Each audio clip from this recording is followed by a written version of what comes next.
Salut à tous, allez, un petit retour sur les boîtiers de diff en alu. Alors celui-ci à l'avant, c'était un boîtier de diff que j'ai acheté sur Ali pour une vingtaine d'euros. Et pour moi il est très bien. Forcément beaucoup moins cher qu'un Hot Racing. Mais il a fait l'affaire. Par contre, il y a d'autres personnes qui ont acheté exactement le même et qui ont eu un problème parce que trop de jeux. Alors, problème au niveau de la fabrication, certainement. Ça, malheureusement, je pense qu'avec AliExpress, c'est une chance sur deux. Donc, moi, aucun souci. Donc, le retour, c'est que, finalement, j'ai malgré tout du jeu qui se fait au niveau du diff et le pignon d'attaque. Mais quand même moins que si c'était un boîtier en plastique.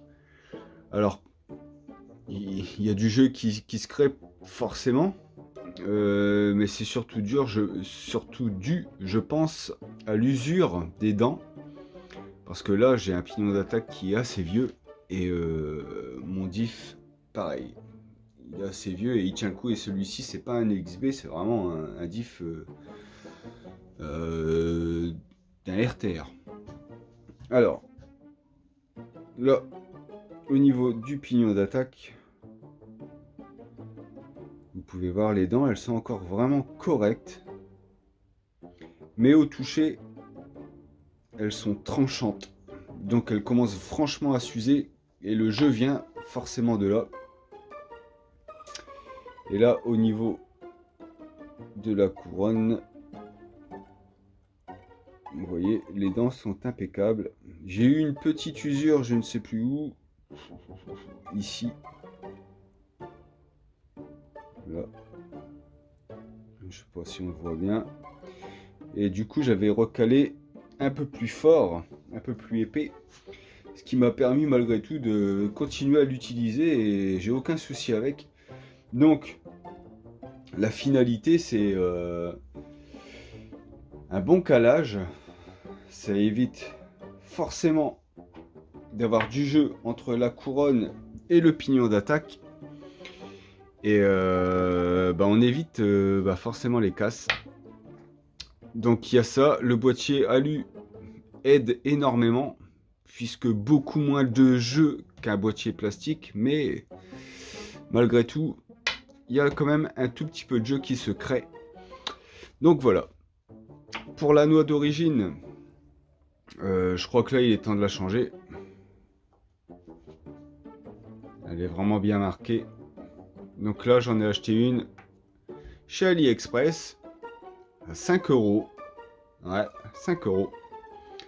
Et on va voir si elle fait le taf. Du moins, combien de temps. Donc ça, on va bien voir. Donc ça, c'était pour le diff avant. Je suis en train de refaire entièrement le outcast. Je vais ensuite procéder à la vérif du diff central. Et après, je vais attaquer le diff arrière qui, lui, est dans une boîte de diff en alu Hot Racing. Et là, on verra bien s'il y a du jeu. Donc je fais mon diff central et après on voit tout de suite ce qui s'est passé au niveau de l'arrière. C'est plus fort que toi.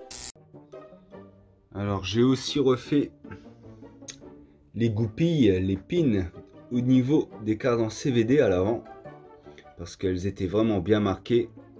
Donc là c'est des goupilles fait maison, une fois de plus avec mes petits clous béton qui franchement fonctionnent nickel, puisque avant avec les pins d'origine je les cassais assez fréquemment, et là depuis que j'ai fait mes pins avec ces clous béton, à part une usure au bout d'un certain temps, j'ai jamais de casse. Donc je reste sur ça. Alors aussi une toute petite précision au niveau de mon diff avant. Ça peut vous arriver aussi, c'est des fuites. Pour mon cas, c'est une fuite au niveau du joint torique. Alors à gauche l'ancien, à droite le nouveau, on voit quand même une sacrée différence. Donc pensez à vérifier les joints toriques, c'est super important. Allez, on continue. Alors le diff central, je viens de le terminer. Donc à ce niveau là, aucun souci. Juste changer l'huile qui était bien noire. Mais à part ça, aucun problème. Donc ça, c'est fait, on passe. En ce qui concerne l'arrière. L'arrière, donc, c'est une cellule de diff en alu hot racing. Le roulement intérieur impeccable, le roulement extérieur, donc le plus petit, lui, explosé. Donc une fois de plus, un bon entretien, ça fait toujours du bien. Donc là, j'ai commandé, c'est du 5 par 13 par 4 sur les hot racing. Donc là, ça devrait arriver d'ici peu. Les diffs EXB. Alors, tout ce qui est EXB, clairement, de meilleure qualité, il n'y a aucun doute. Aucun doute. Les noix EXB, les noix RTR, BLX, une sacrée différence d'épaisseur, on est d'accord. Et en ce qui concerne les noix, donc là, on voit, elles sont bien usées, surtout une. Voilà. En ce qui concerne les noix, j'ai trouvé sur AliExpress à peu près 5 €, on va dire 6-7 € avec les frais de port, des RCAWD. Donc voilà. Donc, à gauche, celle d'origine, à droite, celle de AliExpress. Et honnêtement, ça m'a vraiment l'air de très bonne qualité, avec le rainurage, etc. L'épaisseur est bonne. Donc, à voir, je vais tester ça, je vais mettre ça dans le diff EXB. Alors, ça veut donc dire que ces noix sont uniquement pour les diff EXB, donc les corps de diff EXB qui ont un trou plus grand. Sinon, si c'est pour tout ce qui est BLX, ça passera pas. Je rappelle aussi diff EXB, il y a deux manières de les monter. Une manière avec un effet maximum et une manière avec un effet minimum. Donc moi je mets toujours effet maximum à l'arrière. Pour l'instant j'ai aucun problème, ça fonctionne très bien comme ça. Donc voilà. Je vais continuer de nettoyer, remettre de l'huile dans mon diff et après on regarde le calage au niveau de la cellule en alu. Bon aussi après, quand vous avez les cardans qui sont très sales, voire rouillés comme ici, vous pouvez les récupérer facilement avec la paille de fer. Franchement ça c'est excellent. Il y a juste à frotter.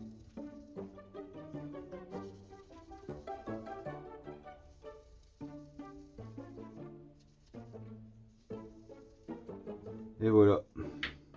C'est nickel. Sérieux. Hein. Et ça marche pour tout. Hein. Vous voyez là, il est propre. Là, ici, il est tout rouillé, dégueulasse.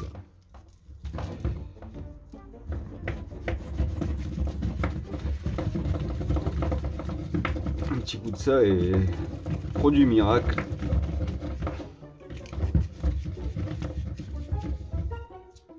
Voilà. C'était rouillé. Et là c'est revenu comme avant. La paille de fer. Bon voilà. J'ai remis le nouveau roulement au niveau du pignon d'attaque. J'ai tout réinstallé. Et je suis toujours calé en 0,2 comme d'origine. D'origine j'ai calé en 0,2 parce que j'avais un petit peu de jeu normal on va dire. Mais je voulais resserrer un peu. Et là... on peut le voir ici, j'ai quasiment rien, ça n'a pas bougé. Donc j'ai pas pris de jeu avec le diff alu hot racing. Donc ça c'est très bien. Alors est-ce que c'est dû au fait que ce soit du hot racing, donc meilleure qualité, ça n'a pas bougé, peut-être aussi pratiquement pas d'usure au niveau des dents. Donc bon, à voir d'ici encore une petite année, voir si ça a encore bougé, mais pour l'instant c'est très bien. Voilà, c'est terminé, l'entretien complet est terminé. Donc tous les roulements ont été nettoyés, graissés, changés s'ils avaient besoin d'être changés. Les 3 diffs ont été faits, les amortisseurs ont été faits. Tout a été refait comme il faut. J'ai refait aussi les scratchs, ça en avait besoin. Et puis voilà, on est reparti pour plusieurs sessions avec ce Outcast. Moi je l'adore. Allez, salut!